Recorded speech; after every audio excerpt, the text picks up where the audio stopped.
to Kitty Super Tarot Channel. Okay, kumusta po kayo ngayon? Ang topic po natin ngayon ay isang love reading. Ang title po ay Mahal Ka Ba Niya? Okay, use your intuition po sa pagpili ng ating reading ngayon. Ito po ang ating pile 1. And this is our pile 2. Ilalagay ko na lang po yung timestamps dun sa ating description box below and dun po sa comment section. Click nyo na lang po yung timestamps ng bawat pile doon. And gagamitan ko po siya ng Zodiac Oracle para malaman po natin kung ano po ang kanyang Zodiac sign or Zodiac sign niya po. Para kalagdagan din po yan. Information about sa taong ito or sa'yo. Okay. Pile 1 and pile 2. Let's go to your pile.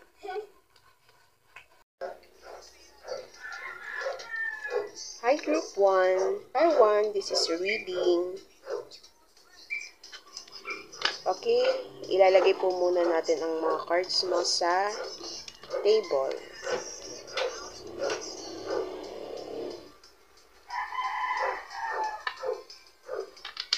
Para naman po sa yung tarot card, group 1, pile 1, ito pong iyong cards. Meron ka pong 6 of Wands, 2 of Wands, 3 of Cups, 5 of Cups,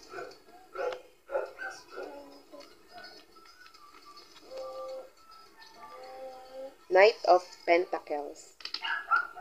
And para naman po sa yung oracle cards, meron ka pong embrace. Through each other, you find the missing happiness. Look inside yourself, examine what is causing you to feel this way.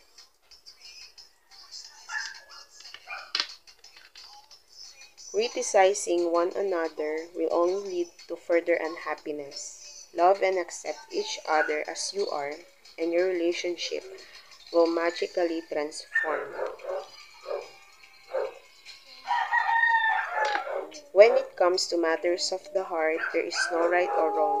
Every choice you make expands your understanding of life and love. And last one po, secret admirer. Someone has deeper feelings for you than they are letting on.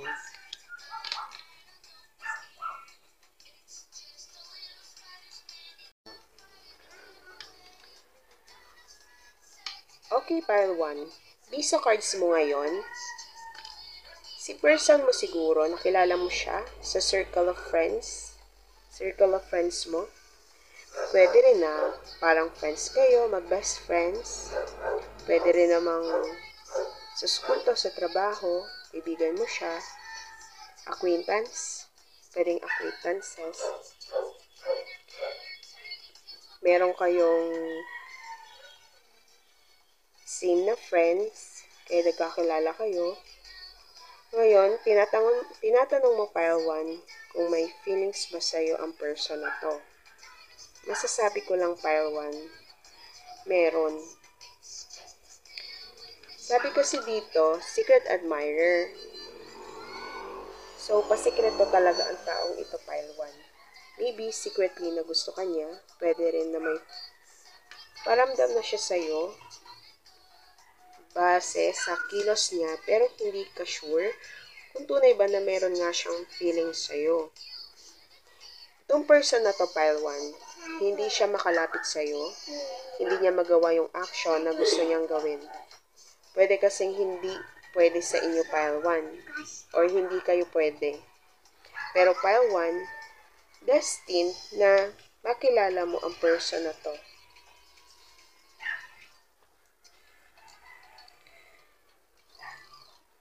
Yung iba dito siguro, tingin ko kasi tatlo.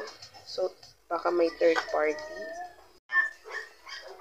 Okay, back tayo sa reading.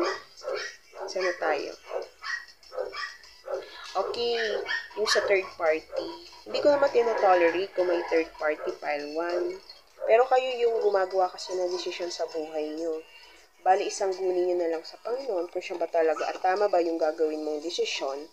Mamaya kasi, baka kaya hindi makagawa ng action si person kasi sino man sa inyo ay committed na sa ibang tao.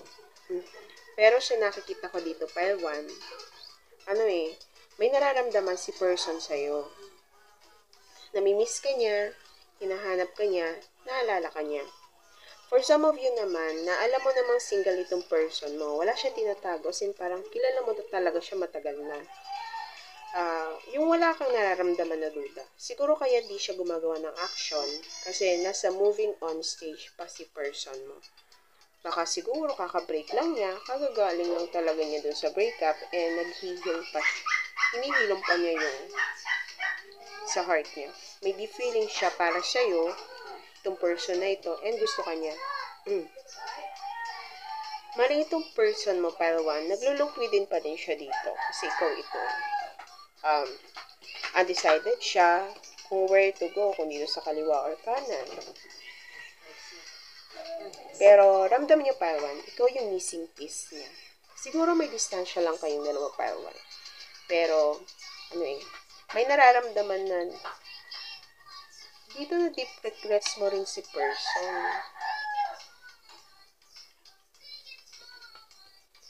Siguro talaga, pile 1, baka may nagawa lang siya sa'yo or talagang nahihiya lang siya ngayon. Nag-aalangan kasi siya. Pwedeng, takot siya na may masira at may mawala ka ng tuluyan sa kanya. Or pwede rin naman takot siyang masira yung friendship niyong dalawa.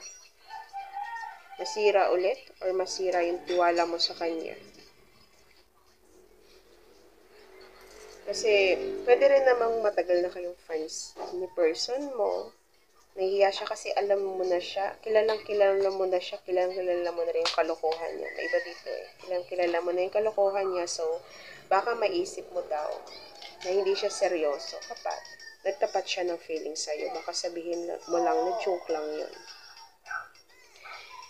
Hindi naman duwag si person mo, pile 1. Kasi may Knight of Pentacles tayo dito. Siguro mabagal lang talaga siya.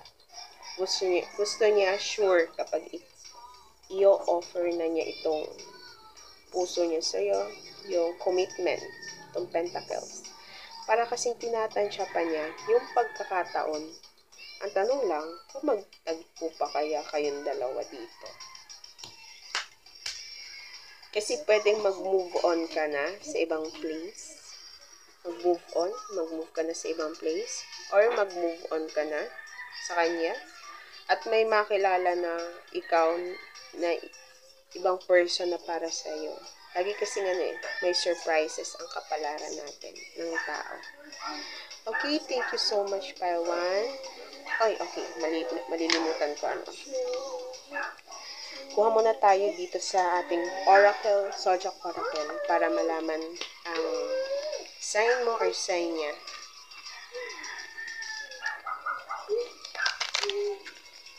Kuha lang tayo. Karagdagang info.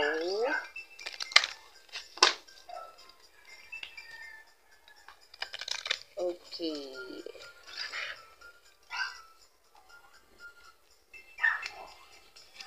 Saglit lang, mabilis lang to. Kahit mga 5 signs.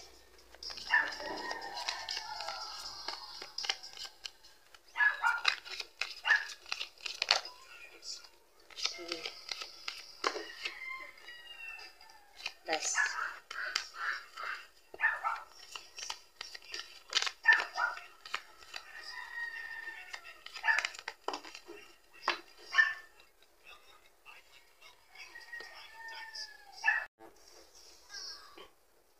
Okay, inayos ko lang yung iyong cards. Group 1. So, ang pwedeng sign mo or sign ng person mo ay Aquarius, Scorpio, Cancer, Aries, or Scorpio, pero naisip ko pwede rin sa Sagittarius, Taurus. Naisip ko rin pwede rin Libra, and also Pisces. Para naman sa numbers, meron tayo ditong number 11, 22, 4,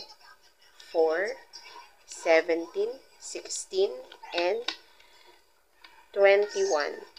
So, take what resonates na lang po. Thank you so much, Group 1, sa pakikinig sa inyong reading. Please like and subscribe po sa ating channel kung kayo po ay nakaresonate at makakaresonate sa future. Thank you.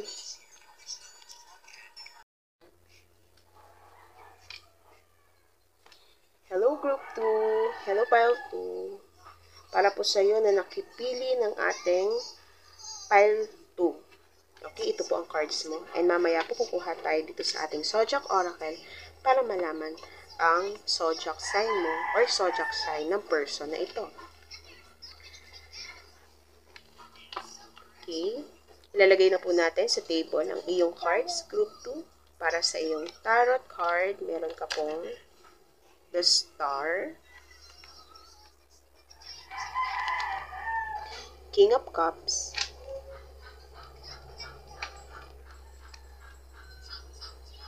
King of Wands, King of Cups, the Strength card, Ace of Wands, Eight of Cups, Fire sign, pwedeng water sign, air sign, ang person mo.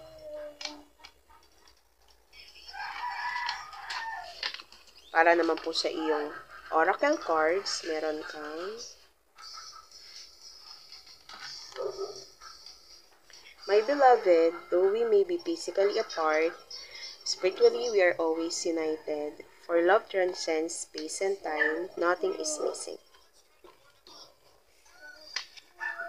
Puno.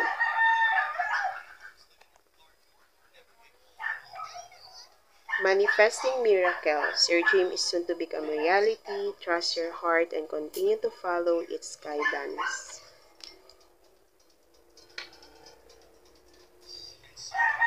Breathe. Don't rush into it. Allow nature to take its course. Puro magkatabi yung sa picture.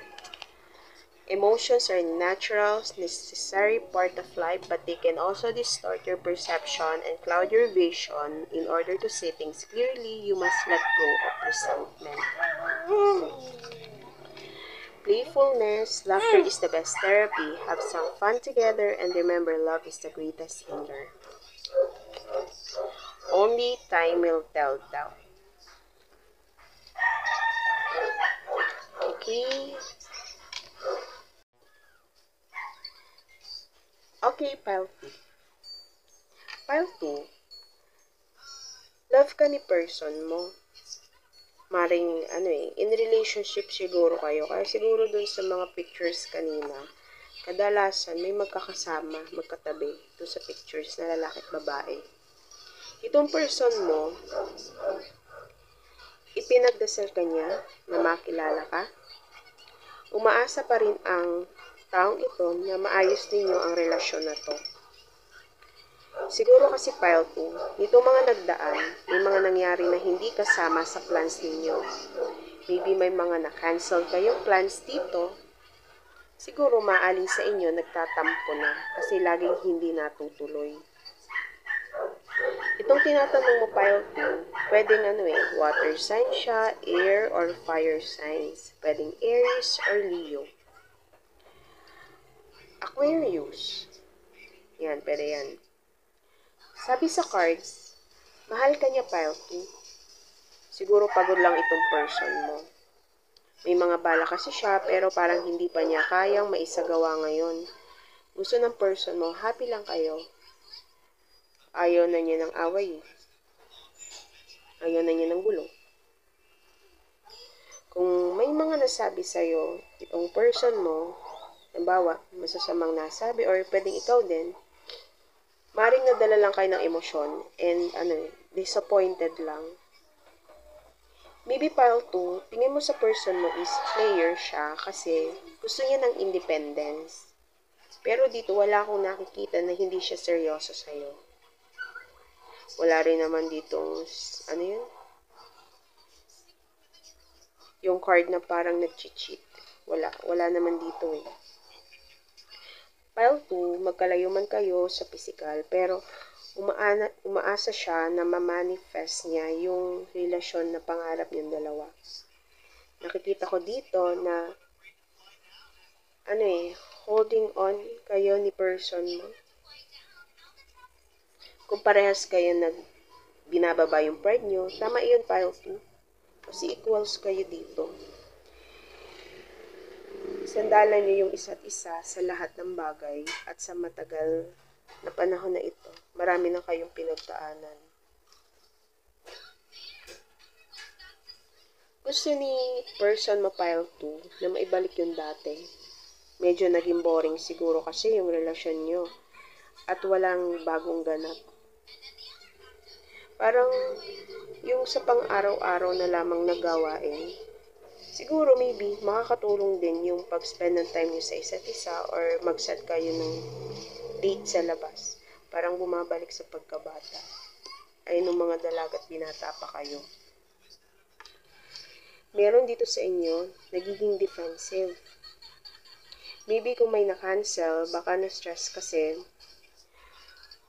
iisipin ng iba, pero may right timing dito pile 2. Ano man ang mangyari sa inyo, may ups and downs man ang relasyon nyo pile 2. Minsan kailangan din daw ninyo pile 2 na ipahinga muna ito. Sabi kasi parang sinasabi dito ng person mo, tingnan nyo yung bright side sa relationship nyo. Tingnan daw ninyo yung bright side ng buhay ninyo. Huwag na kayong mag-focus dun sa masamang nangyari. Kung hindi naman ganun kalala.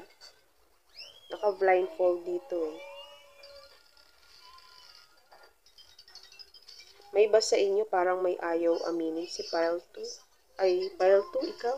Or ang person mo. Take what resonates na lang po. And pile 2, siguro may iba dito, bago pa lang yung relasyon nyo. Nakapagsimula na kayo, maaaring mag-grow itong nasimulan nyo na ito. Katulad nito. May chance pile 2, gusto ni person mo alisin yung mga worries, katulad ng paglagas ng mga dahon dito sa wands na ito. Kung ano man itong natatanggal pile 2, i-represent nito yung mga naging sanhi ng problema nyo.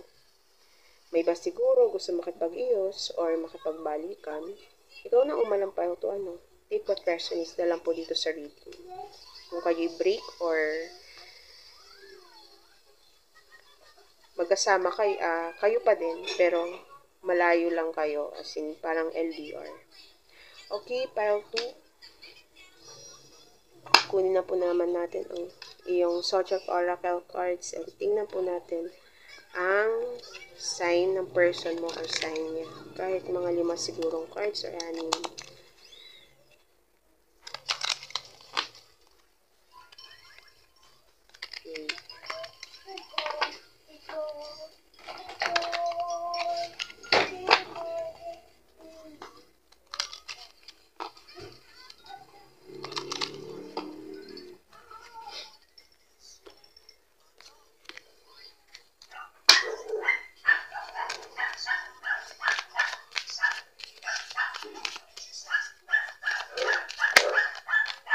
Hindi natin. Parang kasi gusto lumabas eh.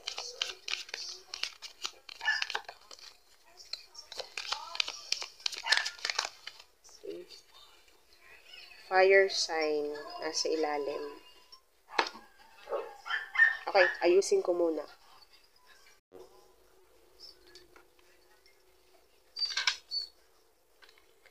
Okay, group 2, para naman sa signs. Pwedeng Pisces. Siguro yung iba Cancer. Yan. Kasi may water sign tayo eh. Cancer, Pisces, Scorpio, ikaw or person mo. Pwede rin Libra or Taurus. Pwede rin Gemini or Virgo. Yan. Yan, Libra. Meron tayong Libra.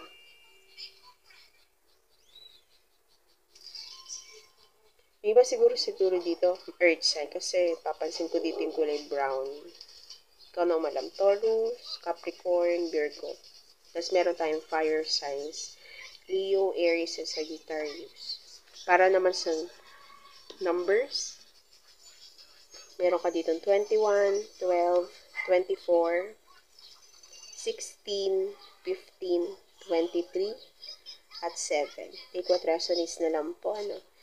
Thank you so much po sa pakikinig ng inyong reading, Group 2. And please like and subscribe po sa ating channel na Kitty Super Tarot kung kayo po ay nakaresonate at makakaresonate pa sa future. Thank you!